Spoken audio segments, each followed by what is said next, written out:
शब्द गुरु ही वो शक्ति है, वो परमात्मा है, वो सबका माई बाप है, जो किसी जात, किसी धर्म, किसी बंधन में नहीं आता।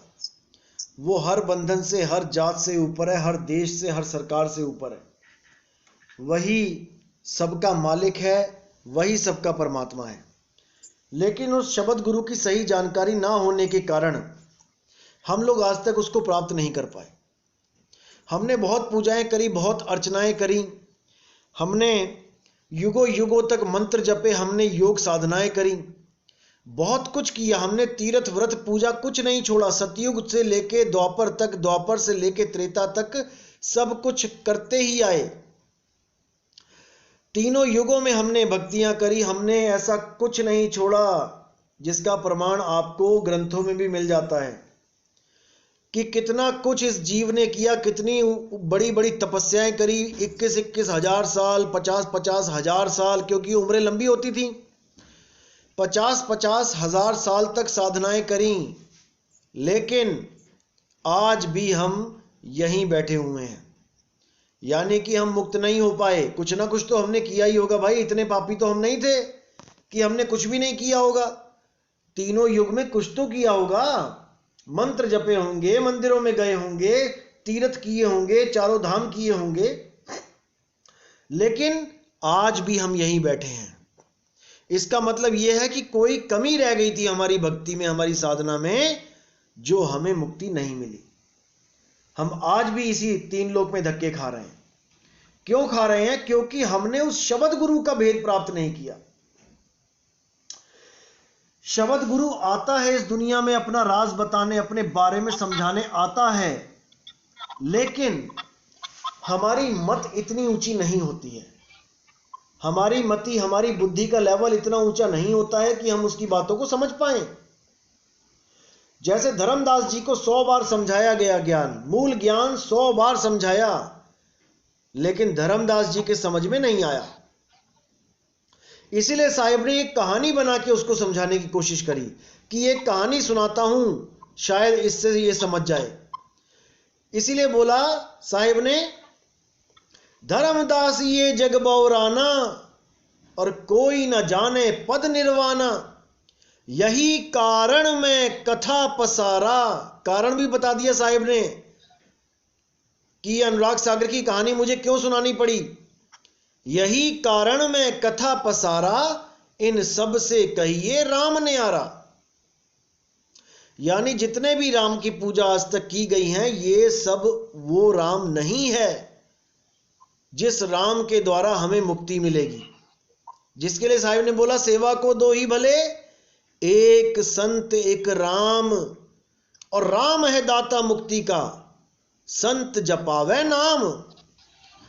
संत का काम क्या है? आपको सही नाम से जोड़ देना, आपको उस सच्चे राम से जोड़ देना। और मुक्ति कौन देता है? वो सच्चा राम देता है। किसी संत के हाथ में नहीं है कि वो आपको मुक्ति दे सके। जितनी अफवाह आज तक उड़ाई गई, फैलाई गई कि गुरु मुक्ति दे देगा, गुरु से प्रेम करो, गुरु मुक्ति नहीं दे सकता। अरे वो खुद तो मुक्त हो जाए। गुरु खुद साधना कर रहा है भाई परमात्मा की, और वही चेले को करवा रहा है। दोनों का गुरु शब्द गुरु है। यहां तक बोल दिया साहिब ने, एक डाल दो पंछी बैठे, एक गुरु एक चेला, और गुरु की करनी गुरु भरेगा, चेले की करनी चेला। अब इससे ज्यादा क्या बोले वो?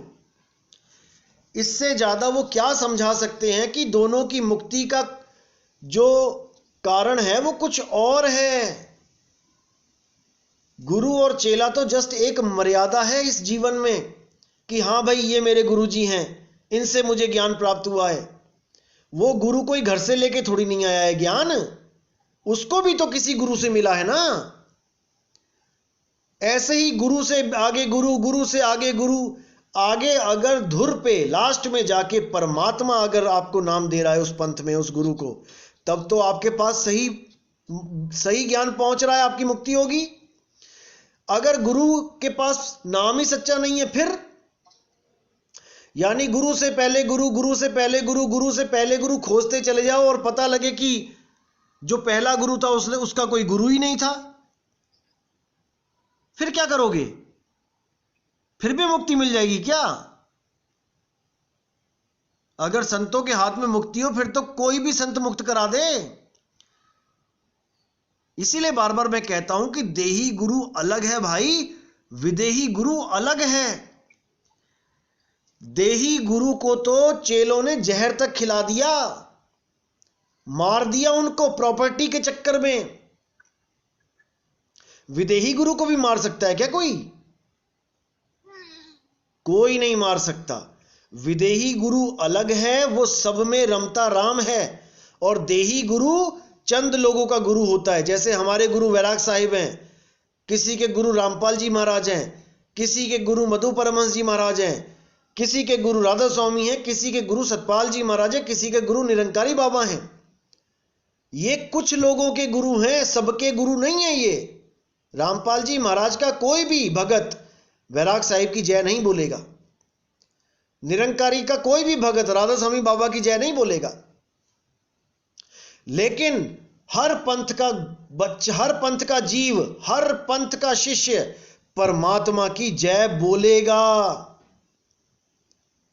चाहे वो किसी पंथ से भी जुड़ा हो, वो परमात्मा की जय बोलेगा। तो वो परमात्मा है सबका गुरु, जिसके साथ कोई भेदभाव नहीं करता। उसको अल्लाह कह लो, उसको गॉड कह लो, उसको वाहिगुरु कह लो, उसको रब कह लो, उसको राम कह लो, रमता राम कह लो, वो सब एक ही हैं। उसको कोई गलत नहीं बोलेगा। मुसलमान भी कह देता है हाँ रब अल्लाह वाहिगुरु एक है, मुसलमान भी कह देते हैं कई बार। सिख भी कहते हैं राम अल्लाह वाहिगुरु एक है, हिंदू भी कह देते हैं हाँ भाई अल्लाह वाहिगुरु एक है। तो वहां पर किसी को कोई दिक्कत नहीं है, क्योंकि वो राम रमता राम वो सबका गुरु है। लेकिन कोई मुसलमान ये नहीं कहेगा कि ईसा मसीह सबका गुरु है, वहां पे अटक जाती है गाड़ी उसकी। कोई हिंदू नहीं कहेगा कि मोहम्मद साहब सबके गुरु हैं, क्योंकि ये देही गुरु हैं भाई। ये कुछ कम्युनिटीज के अपने अपने गुरु हैं, लेकिन जो परमात्मा है वो सब कम्युनिटी का गुरु है, वो सबका परमात्मा है। इसीलिए एक वाणी बोलती है कि जब आएगा बीसम बीसा, ना रहेगा ईसा ना रहेगा मूसा, और राज करेगा जगदीसा। यानी 2020 में ऐसा ज्ञान प्रचार होगा जिसमें सारे भेदभाव खत्म कर दिए जाएंगे। अल्लाह वाहिगुरु सबको एक बता के उस पर उसकी खोज करने की विद्या सिखाई जाएगी। उस वाहिगुरु अल्लाह को बहुत बार सुन लिया कि वो एक है, लेकिन उसको पाया कहां जा रहा है?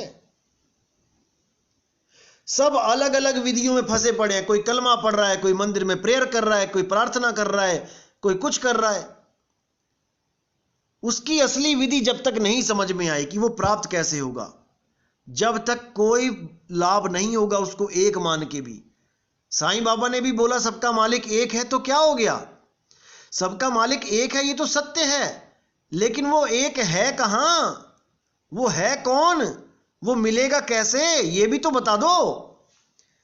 साईं बाबा ने कहा सबका मालिक एक है, और आज हम क्या कर रहे हैं? हम साईं बाबा की फोटो पूजने लग गए, हम उनके मंदिर में घंटे बजाने लग गए, लाखों करोड़ों का मुकुट पहना दिया उनको हीरों से जड़ा हुआ। उससे क्या हो गया? वो गरीबी में सारी उम्र काट गए। अब उनके जाने के बाद उनकी मूर्ति पे करोड़ों का मुकुट लगा दिया। उससे क्या हो गया? अगर वही पैसा तुम गरीबों में किसी काम लगा लेते, कोई हॉस्पिटल बना देते गरीबों के लिए, बच्चों के लिए कोई धर्मशाला बना देते जहां पर नादान बच्चे जो अपने जिनके माँ बाप नहीं होते वो बच्चे रहते, कोई बुजुर्गों के लिए आश्रम बना देते, उस पैसे से तो साईं बाबा बहुत खुश होते, बहुत ज्यादा खुश होते साईं बाबा। उनके सिर पे मुकुट रख के मंगतों की भीड़ आ जाती है मांगने के लिए, उससे खुश नहीं है वो। गुरबाणी कहती बिन बोलिया सब कुछ जानदा, और किस आगे कीजिए अरदास। रोज पढ़ते हैं पाठी, रोज पढ़ते हैं सिख मेरे भाई कि बिना बोले वो जानता है, लेकिन आज भी हजारों रुपए देके अरदास करवाते हैं। गुरबाणी क्या बोल रही है? पढ़ रहे हैं, सुन रहे हैं, रोज सुन रहे हैं, लेकिन समझ नहीं रहे हैं वाणी क्या बोल रही है। गरीबदास जी महाराज जी की वाणी क्या बोल रही है? देखो, पढ़ रहे हैं, सुन रहे हैं, लेकिन समझ नहीं रहे हैं।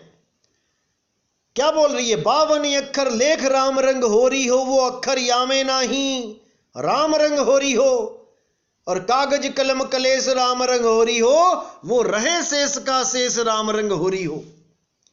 वो गुरु शेष का शेष है, वो कागज कलम के द्वारा उसका नाम नहीं लिखा जा सकता, 52 अक्षरों से परे है। लेकिन कौन समझ रहा है? संतों ने वाणियां लिखी हमारे जीवों के कल्याण के लिए, और इन लोगों ने क्या किया? उन वाणियों का पाठ बना दिया। 12,000 का पाठ करवा लो, 15,000 का पाठ करवा लो। संतों को धंधा बना दिया इन लोगों ने, संतों की वाणियों को धंधा बना लिया। अरे संतों ने ये वाणियां जब गाई थी तो क्या उन्होंने 12,000 का पाठ करवाया था किसी से? जब संतों ने ये वाणियां लिखी थी तो वहां पे क्या एमआरपी लिखा गया था कि ये 12,000 का पाठ होगा, ये 21,000 का पाठ होगा? ऐसा लोगों ने भ्रमित कर दिया समाज को, और मरता क्या ना करता, सब लगे पड़े हैं अंधी भेड़ की तरह। एक भेड़ जहां जा रही है, भेड़ अंधी नहीं होती है आंखों से, भेड़ अकल से अंधी होती है। अकल नहीं होती उसमें। एक भेड़ जा रही है कुएं में, सारी भेड़ें गिर जाएंगी। एक भेड़ जा रही है आग में, उसको देख के सारी आग में चली जाएंगी। तो इतना ज्यादा इन्होंने भ्रमित किया है समाज को इन संतों ने कि बहुत मुश्किल हो चुका है इन लोगों को सही रास्ते पे लाना। ये जल्दी नहीं आएंगे सही रास्ते पे, क्योंकि माया की छाप लग गई है। अब पैसा कमाना, संतों की वाणियों से पैसा आने लगा है करोड़ों अरबों में। अब इन्होंने कंप्रोमाइज कर लिया है। लेकिन भाई पैसा कमाने से कुछ नहीं मिलने वाला, यहीं रह जाएगा, सबका यहीं रह जाएगा, बल्कि तुम पे कर्ज बढ़ जाएगा। तुम्हें बैल बन के आना पड़ेगा। जिनसे पैसा तुमने खाया है उनके घरों में बैल बन के उनका खेत जोतना पड़ेगा, कुत्ता बन के रखवाली करनी पड़ेगी।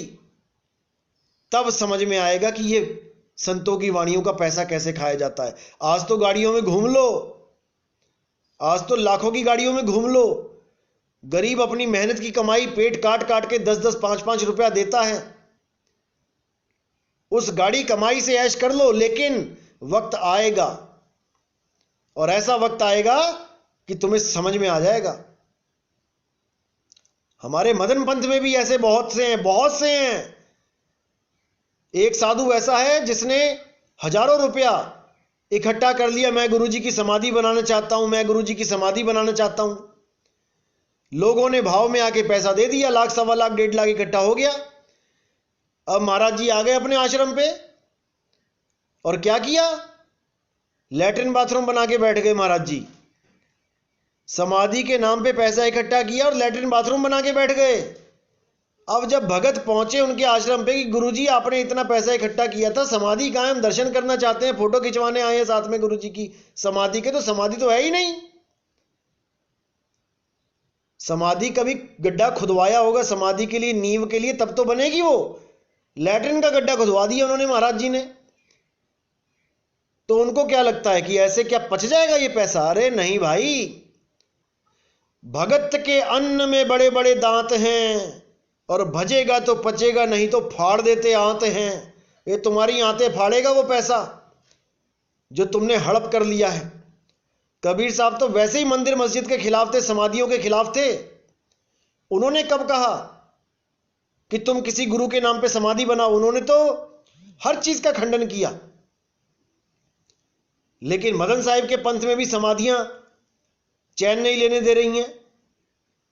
अरे 100 गुरु खत्म हो गए तो 100 समाधियां बन जाएंगी, फिर तो कब्रिस्तान लगेगा, आश्रम कम लगेगा। तो इन समाधियों के चक्कर में नहीं पड़ना है। शब्द गुरु तुम्हारे घट में विराजमान है। तुम्हारा गुरु समाधि में नहीं है, वो तो एक शरीर था, वो चला गया, मिट्टी में मिट्टी मिल गया। तुम्हारा गुरु तुम्हारे दिल में जीवित है सदा सदा के लिए। तुम्हारा गुरु तुम्हारे दिल में जीवित है सदा सदा के लिए। उस गुरु को याद करो, उस गुरु से प्रेम करो, ना कि समाधियों से प्रेम करो। तो इसको अच्छी तरह समझना है। जब तक ये नहीं समझा, जब तक बात नहीं बनेगी। इसको समझना ही पड़ेगा, नहीं तो क्या होगा, नहीं तो हमेशा ऐसे ही भ्रमित करने वाले लोग आते रहेंगे और आपको भ्रमित करते रहेंगे। तो साहिब ने साफ बोला, गुरु करो जान के, पानी पियो छान के। गुरु को अच्छी तरह परख लो, समझ लो कि जिसको मैं साधु को गुरु बनाने जा रहा हूं, वो साधु गुरु बनाने लायक है भी कि नहीं। नहीं तो तुम्हारा भी शोषण करेगा वो,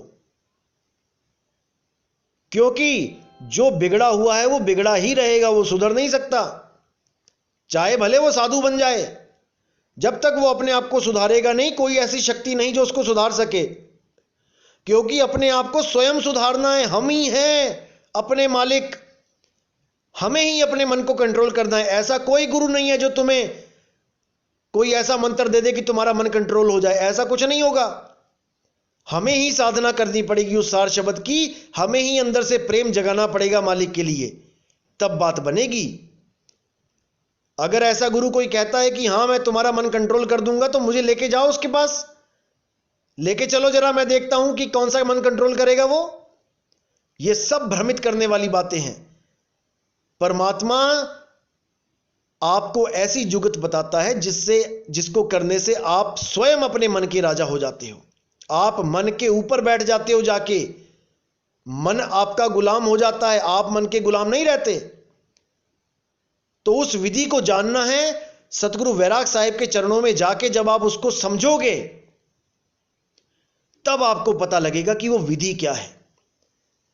और गुरुजी जो बताएंगे बहुत गुप्त भेद होता है, बहुत विवेक पूर्ण बात बताएंगे, आपको पूरी बात समझनी पड़ेगी, केवल सुनना नहीं है। अगर गुरु की बात केवल सुन के आओगे तो झगड़ा ही करोगे दुनिया में। गुरु की एक एक बात को समझना है।